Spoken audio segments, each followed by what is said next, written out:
Yo les potes, tout le monde, c'est Tisma, j'espère que vous allez bien. On se retrouve aujourd'hui pour une nouvelle vidéo. Dans cette vidéo, les gars, il y a pas mal de choses à dire. On va revenir sur la terrible erreur d'arbitrage de Clément Turpin contre Lille qui nous a coûté un point. On parlera aussi de Lyon-Lorient qui s'est déroulé vendredi soir. On va parler de plein d'infos mercato parce qu'il y a plein de choses à dire. Une ou deux petites stats et les gars, c'est parti tout de suite pour la vidéo. Les gars, on va commencer par le premier match, donc Lyon-Lille. On a tiré 20 fois au but sans mettre un but. Ils ont tiré 3 fois et ils en ont mis un. Juste pour faire la petite stat de début de match. Donc après les gars, le match tout simplement c'était une attaque-défense, une passe à 10 les gars. Lyon avait complètement la maîtrise, complètement la possession face à un Lille très stérile. Anthony Lopez qui a pas eu grand chose à faire, même si la défense a fait son petit match, on va dire. Un bon petit match quand même de la part de Lukeba. Donc Cacré n'était pas tant en jambes que ça, on y reviendra tout à l'heure en parlant de lui. Est-ce qu'il pourra intégrer l'équipe de France? On y reviendra. Donc après on a eu la possession pendant tout le long du match les gars. On a tiré 20 fois. Romain Fèvre a tiré 5 fois quand même. Bon, des fois, c'était pas le meilleur choix à faire, mais ça montre qu'il peut être décisif. On l'a vu contre Lorient, on y reviendra. Donc, on a tiré plusieurs fois sans mettre un but. Donc, la finition, c'était vraiment pas ouf. Et même que Peter Bosz était tellement pas content de la finition que le lendemain, à l'entraînement, ils ont fait 45 minutes d'exercice de finition. Donc, on a vu que ça a marché. On y reviendra aussi contre Lorient. Donc on avait clairement la possession, Lille foutait rien, les gars, on a fait vraiment un super match dans la possession, et là arrive la 87e minute de jeu. Le gardien adverse, le gardien lillois Léo Jardim, il dégage le ballon. Sauf qu'il ne dégage pas le ballon parce qu'il a fait une erreur technique. Lucas Paqueta récupère le ballon et tire. Il y a but pour l'Olympique Lyonnais. Sauf que Clément Turpin, et c'est pas la première fois, je sais pas, il y a quelqu'un qui l'appelle dans la vidéo. C'était Mickaël Lesage, je crois, l'arbitre vidéo de ce jour. Bref, il l'appelle. Il dit ouais, c'est peut-être pas la bonne décision, va voir la VAR. Clément Turpin, c'est un mouton les gars, il va voir la VAR. Donc il consulte les images que Mickaël Lesage lui envoie. Et là il revient. Il n'y a pas but. Les gars, je comprends pas. Tout le monde, tous les consultants de l'équipe RMC, Canal+, tous les consultants disent qu'il y a but. Il n'y a que un putain d'arbitre qui dit qu'il n'y a pas but, les gars. C'est ouf, à chaque fois. En plus, à chaque fois, c'est Clément Turpin. Moi, certes, les images de Mickaël Lesage n'étaient pas les bonnes. Il n'a pas envoyé tous les angles. Et que le seul angle qu'il a envoyé, il a trouvé une faute de Paqueta. Alors que Paqueta, même s'il y va le pied en avant, il touche qu'à peine le gardien. Et c'est pas comme une faute parce que c'est limite le gardien qui fait la faute sur Paqueta, d'après les consultants. Du coup, quelques heures après le match, le directeur technique de l'arbitrage, Pascal Garibian, déclare que le but est valable. Que Lyon il n'y a pas faute. Lyon marque le but. Les gars, c'est pas normal. Le duo Mickaël Lesage, Clément Turpin, c'est pas ouf. Mickaël Lesage qui envoie les mauvaises vidéos et Clément Turpin qui prend les mauvaises décisions parce que c'est pas la première fois, on se souvient. Lyon-Paris, Malo Gusto, Clément Turpin déclare un penalty sur lui alors que c'est Neymar qui fait la faute sur Malo Gusto. C'est ouf comme on n'a pas de chance avec eux, avec Clément Turpin et Mickaël Lesage. C'est pas un très bon duo qui va nous réussir et qui nous réussit pas depuis le début de la saison. Du coup, ça nous coûte encore des points, un petit point qui aurait pu nous mettre bien en classement. Ouais, parce que c'est vraiment pas ouf ce qui se passe, les gars, avec ces deux arbitres. Je comprends pas, les gars. Tout le monde dit qu'il y a but et il faut que lui il trouve le moyen de siffler une faute. C'est une polémique, les gars, qui va suivre. Donc Jean-Michel Aulas a réagi sur la chaîne L'Équipe. Il dit qu'il va pas poser recours parce que Lyon doit rester discret en ce moment. Il a raison, même si la seule fois où on pourrait poser recours et avoir un résultat positif de ce recours, bah, il va pas le faire malheureusement, alors que des fois il pose des recours inutiles. On sait qu'il va rien se passer derrière. Comme contre Lyon-Paris FC, on savait qu'on allait se faire full sanctionner. Et Lyon-Marseille aussi. Donc là, on aurait pu peut-être prendre un point, je sais pas, même Lille peut garder leurs 3 points et nous, on peut en prendre un, je sais pas. Mais du coup, non, il va pas poser recours. Il a aussi dit pendant cette interview que Peter Bosz resterait au moins jusqu'à la fin de la saison. Après, ça dépendra de lui s'il veut partir ou pas. Et du coup, les gars, voilà, Clément Turpin, Mickaël Lesage, ça ne réussit pas. On va arrêter sur ce match, les gars, parce que ça va foutre le seum, ça va plomber l'ambiance. On va passer au deuxième match, Lyon-Lorient, les gars. Ça s'est déroulé vendredi soir à Lorient, à la Moussoir. Lyon avait gagné que 2 fois dans les 11 dernières années, c'est énorme, les gars. Ça ne réussissait pas. Et pourtant, les gars, super composition de Peter Bosz qui met Aouar en 6 avec Cacré. Cacré qui a fait un énorme match. Il a été exceptionnel contre Lorient, excellent, le meilleur joueur de l'équipe.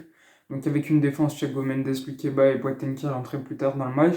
Denayer qui était censé être dans le groupe, qui à la dernière seconde n'a pas été dans le groupe, on ne sait pas pourquoi, il n'y a pas de plus de précision. Ndombele qui n'était pas dans le groupe parce qu'il a eu une petite blessure, on ne sait pas pourquoi non plus, on ne sait pas pendant combien de temps il va pas être là. Donc le déroulement du match Lyon-Lorient, c'est un peu comme Lille, on a la maîtrise, un peu moins qu'à Lille, et on marque le premier but assez tôt par un but de Romain Fèvre, les gars. Son premier but à l'Olympique Lyonnais, c'est carré. Ensuite, un peu plus tard, Moussa Dembélé met le deuxième but, donc le but du 2-0, avec un bon petit but, avec un caviar d'Emerson pour le servir.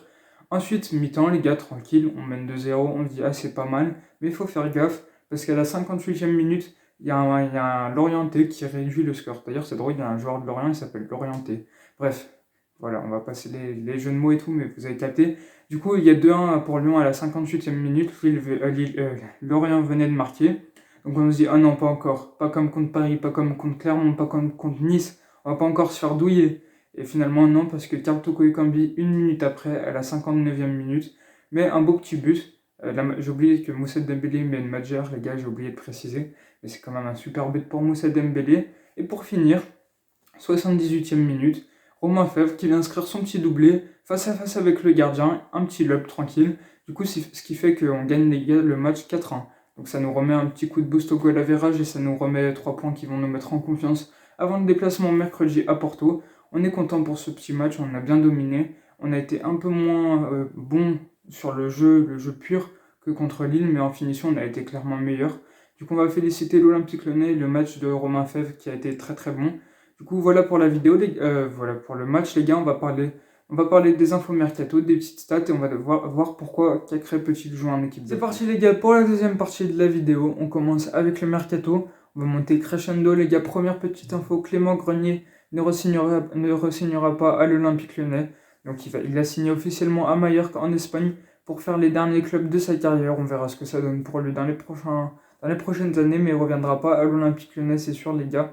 Voilà pour cette petite info, on va passer à la deuxième. La deuxième, c'est Léo Dubois, le capitaine lyonnais, les gars, pourrait donc partir cet été si une offre intéressante se présente. Je suis éventuellement pas contre. Si on peut toucher un peu de cash sur Léo Dubois, sachant qu'on a Mal Augusto derrière, qui peut faire le taf et qui est vraiment très bon en ce moment, limite meilleur que Léo Dubois, et c'est pas le même profil du tout au niveau de latéral.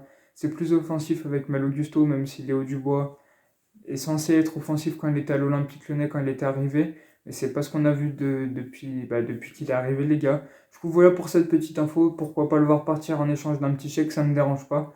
Même si pour l'instant, aucune offre concrète est venue sur lui. On y reviendra la semaine prochaine, les gars, en parlant de Léo Dubois. Du coup, voilà pour cette petite info. On va passer à la troisième. Donc, la troisième, on continue de monter un peu crescendo, les gars. C'est Emerson, l'un des meilleurs latéraux de l'Olympique Lyonnais depuis Ferland Mendy. Pourrait rester à l'Olympique Lyonnais. Il est prêté jusqu'à la fin de la saison. Lyon veut négocier avec Chelsea et Emerson veut rester à Lyon. Il a sous-entendu en disant qu'il aimait la ville, qu'il aimait le club et qu'il avait il a sous-entendu qu'il voulait rester, quoi. Du coup, même si le dossier va être très compliqué, surtout pour un joueur sans option d'achat, prêté sans option d'achat, du coup, ça va être compliqué. Il va falloir mettre un peu d'argent dessus parce que je pense que Chelsea va pas le laisser partir pour peu cher. On va mettre peut-être 15-20 millions d'euros sur lui. On verra ce que ça donne. Pourquoi pas l'acheter? Moi, je suis vraiment pas contre, c'est vraiment un joueur que j'aime. Du coup, voilà pour cette petite info mercato. On va passer à la quatrième, les gars. On continue de monter. C'est Jason Denayer, le taulier de l'Olympique Lyonnais. Ses agents et ses collègues et ses amis ont dit que ce n'était pas une question d'argent s'il prolongeait pas. C'est tout simplement une question sportive parce qu'il va arriver à son prime d'ici les prochaines années. Il a envie de choisir un bon club. Son rêve, c'est de jouer la finale de la Ligue des Champions. Donc, il va attendre en avril, mi-avril surtout, pour savoir si Lyon va jouer la Ligue des Champions l'année prochaine. Ce sera un choix majeur dans sa prolongation ou non. Et s'il n'est pas prolongé, les gars, il est annoncé du côté de l'Olympique de Marseille. Et oui, les gars, de l'OM. Bon, ce sera un mauvais choix pour Denayer, mais un bon choix pour l'OM. Pour l'OM, même si en termes de jeu, Lyon joue mieux que Marseille en ce moment.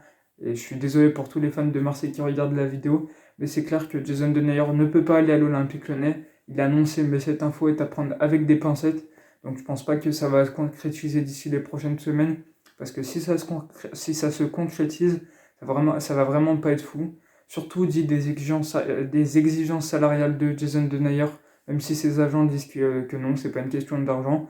C'est ce qui fait douter le dossier de l'Olympique Lyonnais. C'est son salaire, les gars. Et du coup, voilà pour cette petite info. Il faut vraiment pas qu'il aille à Marseille. Certes, on peut ne pas le prolonger parce qu'on a ce qu'il faut derrière. On a Thiago Mendes, Lukeba qui fait des grosses prestations. On a Boateng aussi qui est un taulier de l'équipe, taulier du vestiaire. On a aussi Diomandé qui joue pas beaucoup en ce moment parce qu'il revient de blessure. Mais pourquoi pas le voir en cette fin de saison parce que c'est quand même un très bon joueur, Sinali Diomandé.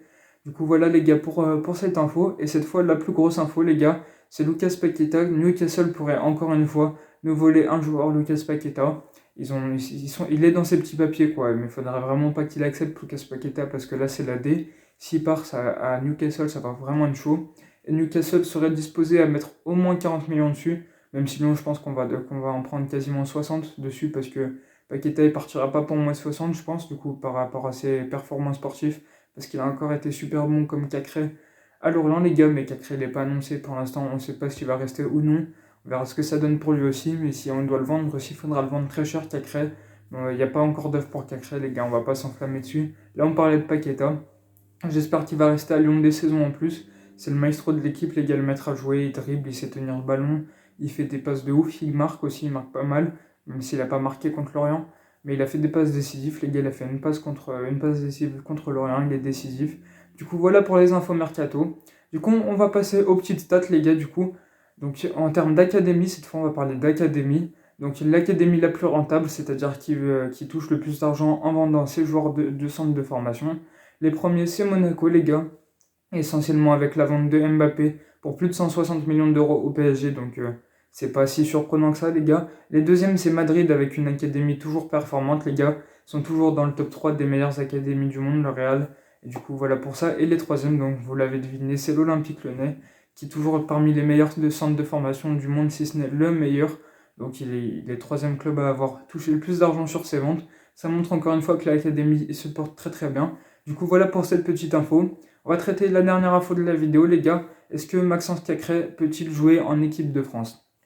Pour moi, la réponse est oui. Les gars, il y a beaucoup de monde à son poste au milieu de terrain en équipe de France. T'as Pogba, t'as Kanté, t'as Rabiot, t'as Tchouaméni, entre autres. Après, il y en a encore d'autres qui peuvent venir et qui partent, qui font un ou deux rassemblements, quoi. Mais Maxence Cacré pourrait prendre la place d'Adrien Rabiot pour moi. Il en a clairement les compétences, Maxence Cacré. C'est un très bon joueur dans l'agressivité. Il est là, il récupère beaucoup de ballons par match. Il relance très proprement, il est très intelligent, il a une superbe vision du jeu. Du coup, les gars, Maxence Cacré, c'est vraiment un très bon joueur qui pourrait donc intégrer l'équipe de France pour moi. Il en a les moyens en vue du Mondial 2022. Pourquoi pas que Didier Deschamps peut faire des essais au mois de fin mars, les gars. Mi-mars, fin mars, il y a un rassemblement de l'équipe de France. Donc pourquoi pas le voir dans l'équipe de France. Moi, je serais vraiment pas contre parce que c'est vraiment un bon joueur. Et il le mérite, les gars. Est-ce que vous voulez voir Cacré en équipe de France? Vous pouvez le mettre en commentaire. Parce que franchement, Maxence Cacré, c'est vraiment un beau joueur. Pour moi, il mérite d'aller en équipe de France à la place d'Adrien Rabiot et faire un peu de rotation avec Kanté, avec Pogba, les gars, pour que Maxence Cacré puisse avoir sa chance et pourquoi pas le voir jouer en Mondial de 2022. Pour moi, il en a les capacités. Du coup, voilà pour la réponse de la question de la vidéo dernière. Et on va passer à la question de la semaine prochaine qu'on traitera.